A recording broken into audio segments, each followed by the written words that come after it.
अस्सलाम वालेकुम नाजरीन। आप देख रहे हैं प्रोग्राम आलम और मैं उनकी हुकूमत के खिलाफ।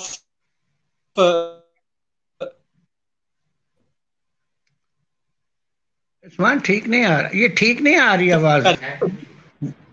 मुल्क में नेट ठीक मुल्क में इस वक्त अजीब सी अनर्की की फिजा कायम है। तो इस वक्त हमारे दरमियान दानिशार मकक और सबक आईजी पुलिस सैदुर रही हमारे दरमियान मौजूद है। आए इनसे इस हवाले से आप बात करते हैं। अस्सलाम वालेकुम राय साहब। है। वालेकुम सलाम वरहमतुल्लाह वबरकातुह।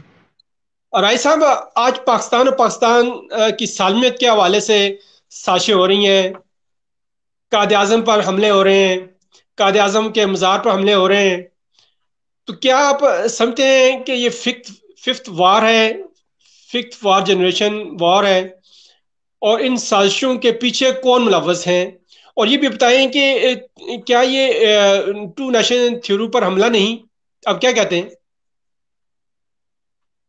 जी ये आपने बहुत बहुत ही अहम मसले पर उंगली रख दी है। और ये हमारे लिए कौम के लिए जिंदगी और मौत का सवाल है, क्योंकि एक दफा हम पहले मशरकी पाकिस्तान में धोखा खा चुके हैं। आपको पता है कायद आजम ने चिटागोंग में कहा था कि उर्दू हमारी कौमी जुबान होगी, और उर्दू और हिंदी का जी झगड़ा 1933 ऐसे से चल रहा था। वहां कोई दूसरी जुबान ही नहीं थी। तो कायद आजम ने ऐसे ही अपने वो जो तारीखी हकीकत उसके मुताबिक बयान दिया था।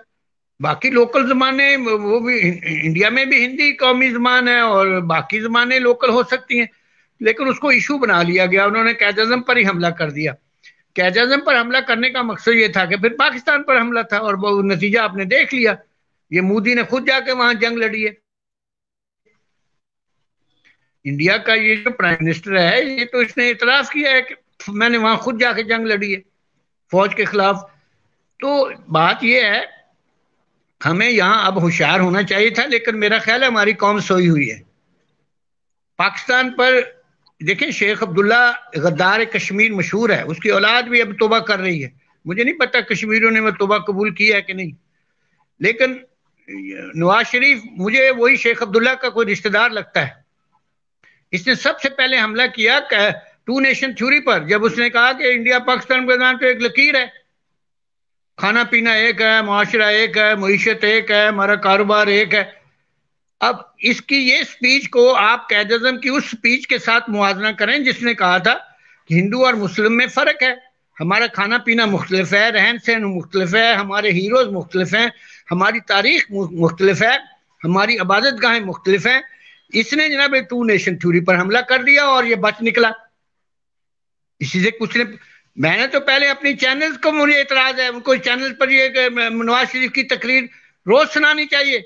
ये उसने टू नेशन थ्योरी पर हमला किया था, ये बड़ी स्कीम के तहत आ रहा है, वही मुजीबर रहमान वाली थ्योरी है।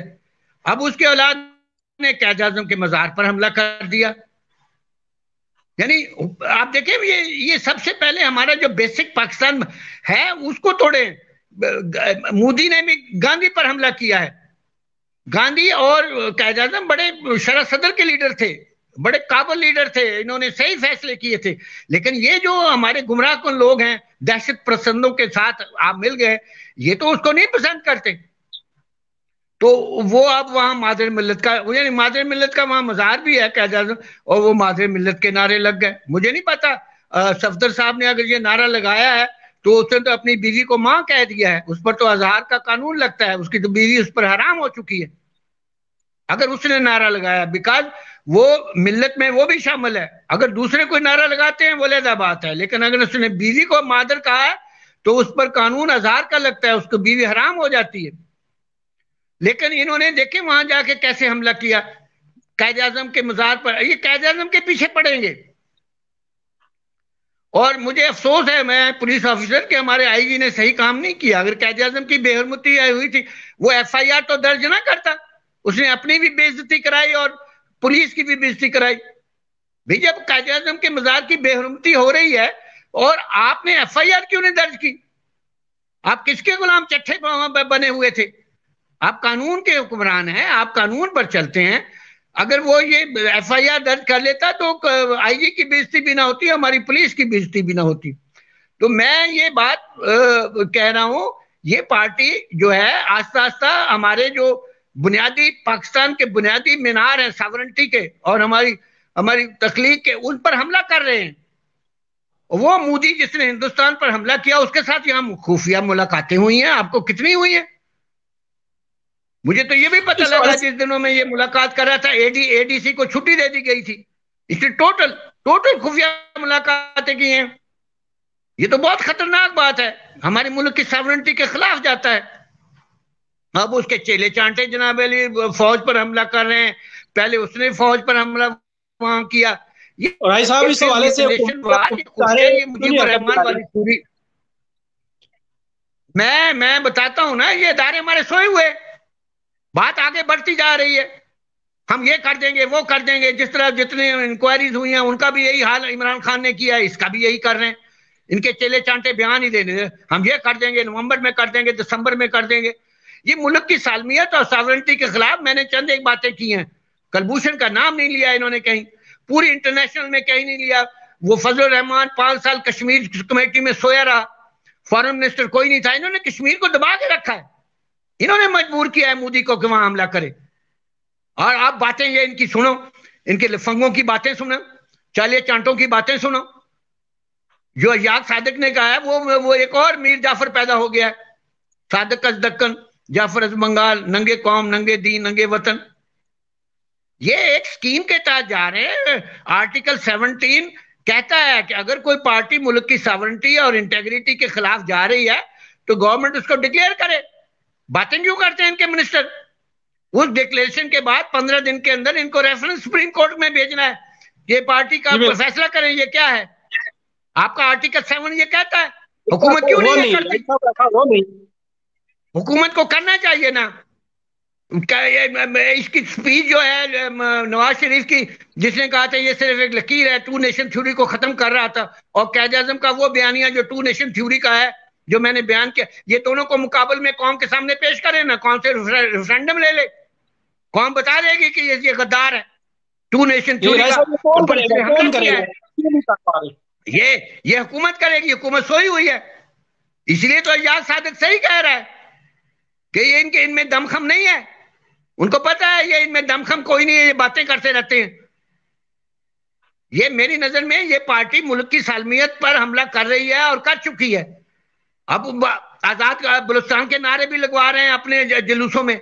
ये क्या हो रहा है? मैं इंडिया में जब कहा था 70 में, तो एडीएम हमें जेल में मिलने आया था। उसने कहा था अभी तो हमने बांग्लादेश बनाया है, अगला हमला हमारा बलूचिस्तान पर होगा। ये सादतुल्लाह खान आईजी अभी जिंदा है, मेरे साथ थे वहां खड़े, जब हमारी मुलाकात उससे, पूछ लें उससे।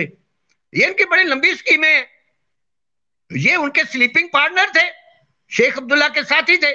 यहाँ पाकिस्तान में घुसपैठी हो गए और आप जनाब अंदर से जड़ें काट रहे हैं, उनकी फैमिली काट रही है। इसका फैसला होना चाहिए। ये मुल्क की सालमियत हमारी सबसे ज्यादा जरूरत है, इंटेग्रिटी ऑफ कायद आजम की हुर्मत पर कोई हमला होगा वो पाकिस्तान पर हमला होगा। ये तो राय साहब ऐसे नहीं कह रहा, हुकूमत और अदारों का काम है ना, अदारे क्यों नहीं मुतहरिक हो रहे? ये तो अदारों हुकूमत का इसको डिक्लेयर करेंगे कि इसके ये एक्शन ये उनके सारे मौजूद हैं। मिनिस्टर बयान देते हैं, ऑफिशियली डिक्लेरेशन करे कि ये बयान मुल्क की सॉवरेनिटी और इंटेग्रिटी के खिलाफ है।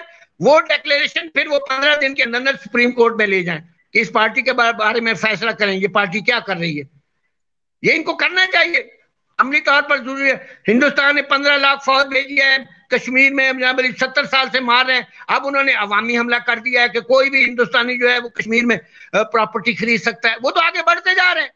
पहले फौजी हमला था, वहां अवामी हमला हो गया है, तो कश्मीर का क्या बचेगा? ये सारी एक स्कीम के तहत सब कुछ चल रहा है, हमें इसको कहीं खत्म करना पड़ेगा। तो मैंने तो एक बात कर दी है, मैं तो जो समझता हूं, जो देखा है, हमने भी सफर किया है इस पाकिस्तान में। 3 साल में भी कैद में रहा हूं, जब हम ट्रेनिंग के लिए गए थे, जब बांग्लादेश बनाए और मोदी वहां लड़ रहा था जाकर। ये गद्दार उन उन उन उन उन दहशतगर्दों के साथ हमारे मुल्क के लीडर अगर दोस्ती करते हैं तो ये मुल्क के साथ गद्दारी नहीं तो और क्या है? ये वफादारी है, इसका नाम कुछ और बता दें।